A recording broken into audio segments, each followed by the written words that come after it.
crazy?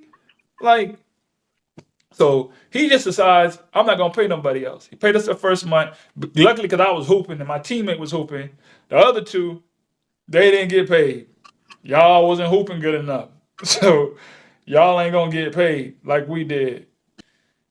We had to go move into another apartment, 1 bedroom, 8 bunk beds. Eight.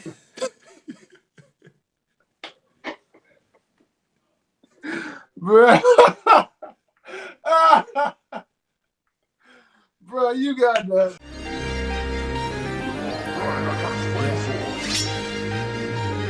What are you thinking? Yeah. What are you thinking? Yeah. If you wanna know my thoughts, open your ears when I talk. Yeah. What are you thinking? Hey. What are you thinking? Hey. If you wanna know my thoughts, open your ears when I talk. Yeah. Oh, he one step ahead. Let me. Come on, man. You gotta stay ready so you ain't gotta get ready, man. We making YouTube content and we on live podcast. Man. Doing big things. How you doing, my brother? I'm doing great, bro. Fantastic, amazing, all the above. Supercalifragilisticexpialidocious. That's from old school people right there. That's what I love to hear, my boy. That's what I love to hear. I'm trying to get my camera straight. But yeah, this is my brother right here, Savannah State. I ride or die for this dude. 3-4 in the building. Happy to have you on the podcast once again. Know we finna drop some gems and educate the people.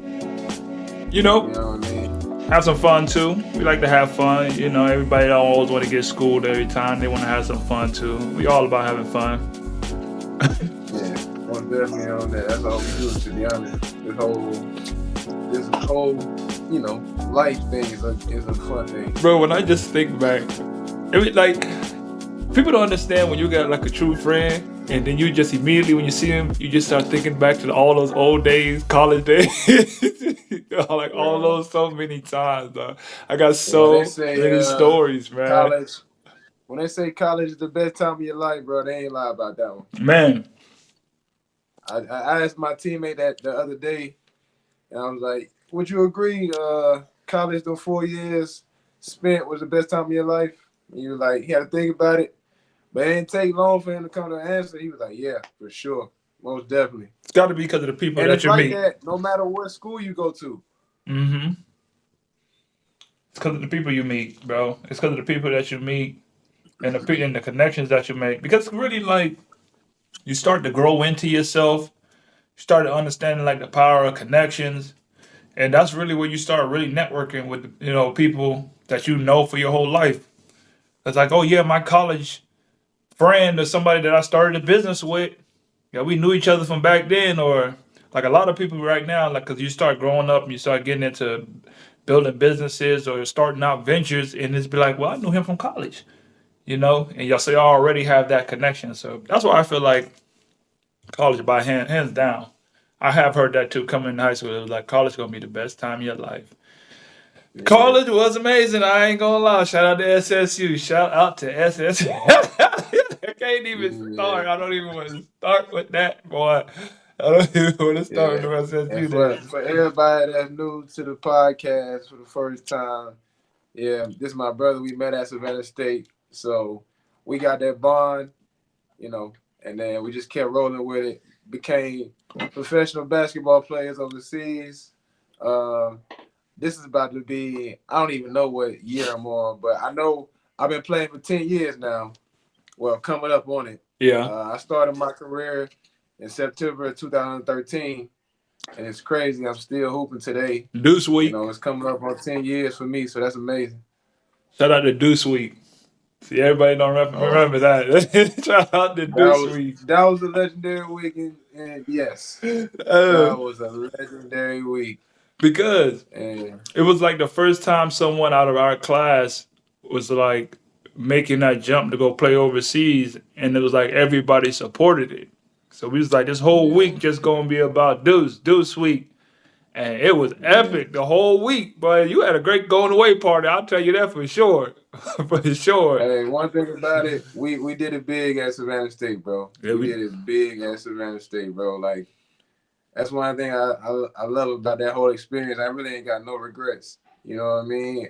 I came in, did what I wanted to do. I made some great connections with people who I never thought I'd meet in my life. I got a good education, played at a high level of basketball, won a championship, you know what I mean? Got a ring, So 2 I rings. got everything out of that Savannah State HBCU experience plus more, to be honest. Big facts. Big facts. But Can I? yeah, for today, like I said, been playing for 10 years. You've been playing for how long? 9. This is year 9. Nah. So It go we like getting that. up there, bro. It go like that, bro. It goes It like goes that. fast, bro. But it's crazy. They say like it's nothing like that first time. You know what I mean? And like just think about it today. Like I really been hooping for that long, and I was just thinking back to my first season overall, like the ups and the downs and everything that was new to me that I had to learn as the season progressed, and like Mm-hmm. just on the court triumphs, the off the court triumphs, and just seeing how overseas life was gonna go my first year. You know what I mean? Because you kind of tend to forget the more you do it, the more your Yeah. journey Like progresses. how it You know what I all. mean? It's crazy how like as a kid you just had that dream of just playing professional basketball for a living, for a job, a career, and then you actually go and do it. Right. And it's like, wow, I did it. It's a huge accomplishment. I'm proud of myself. But then as you become a pro, you get on the other side, you kind of just take for granted how long you've been in pro, and you just, you know, you still appreciative, you still love the game, but you like sometimes forget how far you come, especially from that first year, your rookie season. 100%. Yeah. 100%, bro. So first question, for you, describe your first year as a rookie. Like, what was your rookie experience like? What's up, guys? I just dropped my new ebook, 6 Must-Have Steps to Be an Overseas Basketball Player. You know, I've been playing for the last 9 years. I got all the steps and the traits that you need to start your journey with networking, with getting the mentor, all the things that you need to start your journey to be a protege. So go get that ebook, click the link in the bio, and make sure you get your steps to being that overseas pro one day. Let's go. Rookie season, I'm gonna start off by saying this. I'm gonna start off by the biggest lesson that I learned as a rookie, and I feel like this is the perfect way to start it. The biggest lesson that I learned from my rookie year, because I look back, it's always good to go back and reflect. You're right, just go back to reflect because we get so caught up in, we got kids now, we're building businesses, we're traveling, and you just gotta go back to like, dang, how did I even get to this point? Like right now I'm at the bottom of the earth right now. What am I doing here? How did I get here? you know? And I feel like You really like next door to Antarctica, bro. That's crazy. bro, like when you go and pull up, they show the Antarctica sign. So like we really down here at the bottom of the earth. They think I'd be joking when I say the bottom of the earth. No, we're really by the bottom of the earth. But the biggest lesson I felt like I learned was nobody coming to save you. You hear me? Ain't no one coming to save you. And that's when I look back at my rookie year, that's all I can think about is, bro, ain't nobody coming to save me from these bad situations that I'm going in because my rookie season was do you there's a rookie season when you get out of college and then it's like when you officially start going overseas and playing pro. Because I got out, I had a gig, agent messed that up. We all know how that go. I'm not even gonna get into the agent part of it. Fluke my first deal, so I started playing minor league. So technically, I'm playing semi-pro, but it's pro. Call it is what it is. Yeah. That is what it is. I played a little bit, didn't get paid. The only thing they could afford, to give us was about $20 a week, just so we had enough gas to come to the games. It was about as much as we got. That was pretty much my rookie year. But granted, we was there every game, every practice. I'll take that 20 and I'm going to stretch it. I'm going to put 5 to get to practice, 5 to get Hey, back. back then, you know, it was a couple years ago, but it wasn't as pricey as it is now. Ain't no one up crazy. You can stretch that 20 back then. You can stretch it. You know, you can stretch it. I had that Jeep. Remember, I had that Jeep. Man, I missed that Jeep, man. Man, I missed that Jeep. Anyways, so being a pro then, and it's a different life. So once I started going overseas, first year overseas, I'm thinking, man, this is going to be a great situation. I finally made it. Finally made it. You know, got a job to go to Cibacopa, Mexico. Cibacopa, Mexico. Went for a little tour. That's how I got there. Went to a little tour. It's called money. I don't even know what you call it. It's a money gig. Hey, you pay your money here. You play 2 days. You get signed. There's a bunch of those. Y'all gotta be. We're gonna have a separate episode. Yeah, we're gonna have a separate episode about future, that. I was about to say we'll say that for another episode. But for future hoopers, hey, just listen to 3-4 story on this one because there's a lot of those going around, bro. Yeah. So I went on that. I went to that. Met one of the biggest, and I don't want to speak bad on nobody's name, but one of the biggest sharks that I ever met in my entire life. And I'm talking about a person that's just smelled blood in the water. They can smell a rookie. They can smell them. And they're going to extort you. They're going to extort your dreams. They're going to extort what you would love to do. They're going to extort. There's a lot of people out there like that, bro. So many people. They're going to know. They know, bro, that you want to play basketball bad. Like, they know, like, this is my dream. This is my passion. So they're going to, oh, I got one. They can smell it. They can smell it like that blood in the water. That's all they call sharks. So anyways, I go to the little camp. Killed the camp. I was literally the last person to sign up for the camp. Got there, all they did was, you're on this team, play. That's exactly what we did. Luckily, we just had a good enough team, and the coach was smart enough to say, hey, we're not just going to be out here running like it's rec ball. Let's just put in 2 plays, 2 to 3 plays, so we can have some kind of structure out here. That's what happened. We got some structure. Ended up winning the whole thing. Coach is like, hey, you were MVP of the tournament. You want to come to Mexico? I got a job for you. Absolutely. Went to Mexico. You know, I came in just like it was how we've been trained in college. Come with the suit. I'm in the airport, suit down. Got to get to Mexico. It's 110 degrees outside. And I got to say, it's 110. And I just get out there and I'm like, maybe I shouldn't have worn this suit. Like, you know, I'm new to the game. But I'm just so happy to be out here. Yeah. End up getting cut in 2 weeks by the same coach that gave me the MVP and gave me the contract. Just like that. Why? Because somebody came with a bigger name from a bigger school. Didn't even really matter. You watch me hoop. Like after 2 days, we're finna go with this guy over you. Playing like that. Yeah. First contract, supposed to get that contract. Like they're supposed to at least pay me half. They paid me half of the half. So I didn't get the half month. I got half of the half, so a quarter of the. You say you was in Mexico, right? I was in Mexico. They was over there stingy with the peso. Man, stingy with it, man. And everything is over there. You know, back then, cup $5 is like $100, $60, $70. Y'all gonna be stingy with the pesos. I know y'all got a couple cartels over here that's running the team. Y'all could have gave me my bread, but I wasn't making that much. I was a rookie. But that's just how you got to understand as a rookie. That's what's going to happen. They just know how to take advantage of people. That's a game, boy. Right after that, not even, I think you helped me out. Because remember, I was like, hey, bro, I'm going to DR.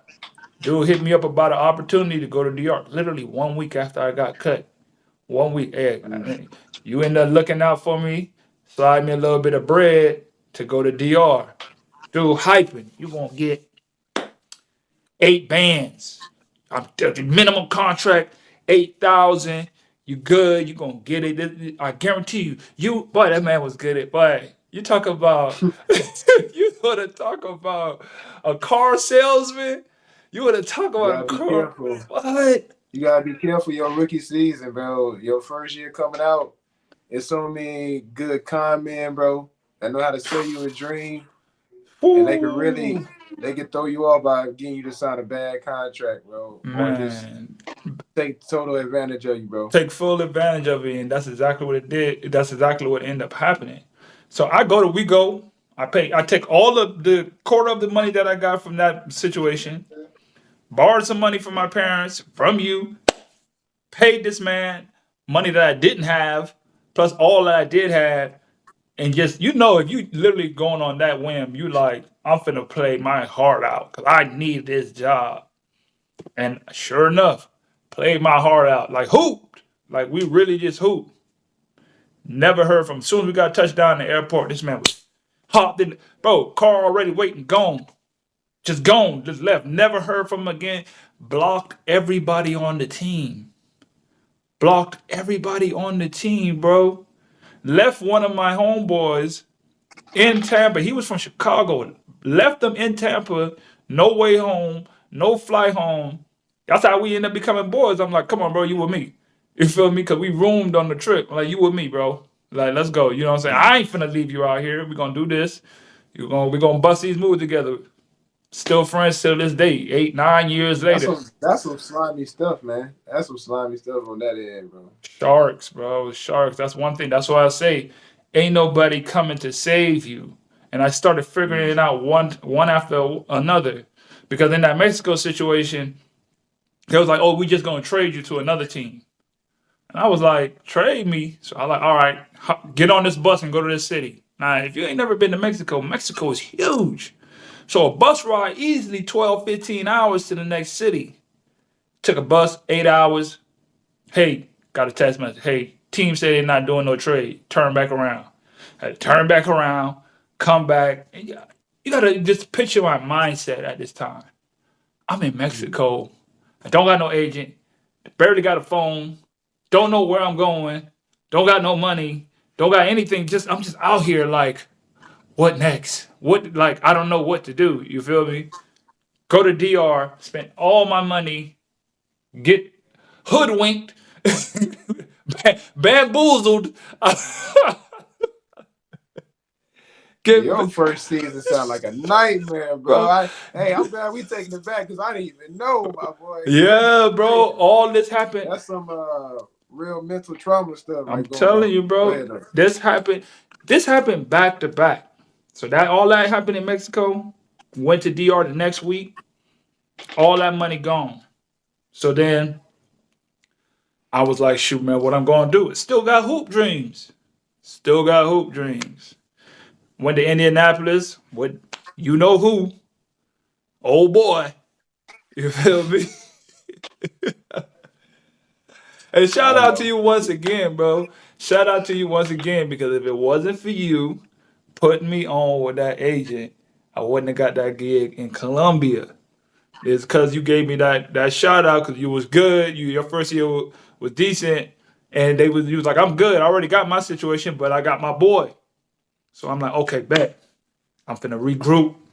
You know what I'm saying? I'm finna regroup. Colombia, it's finna be lit. I'm ready. Kill these two first situations. We ready. Man. Hey guys, thanks for tuning into the show. Please subscribe on our YouTube, Spotify, Apple, and wherever you listen to your podcast. I greatly appreciate it.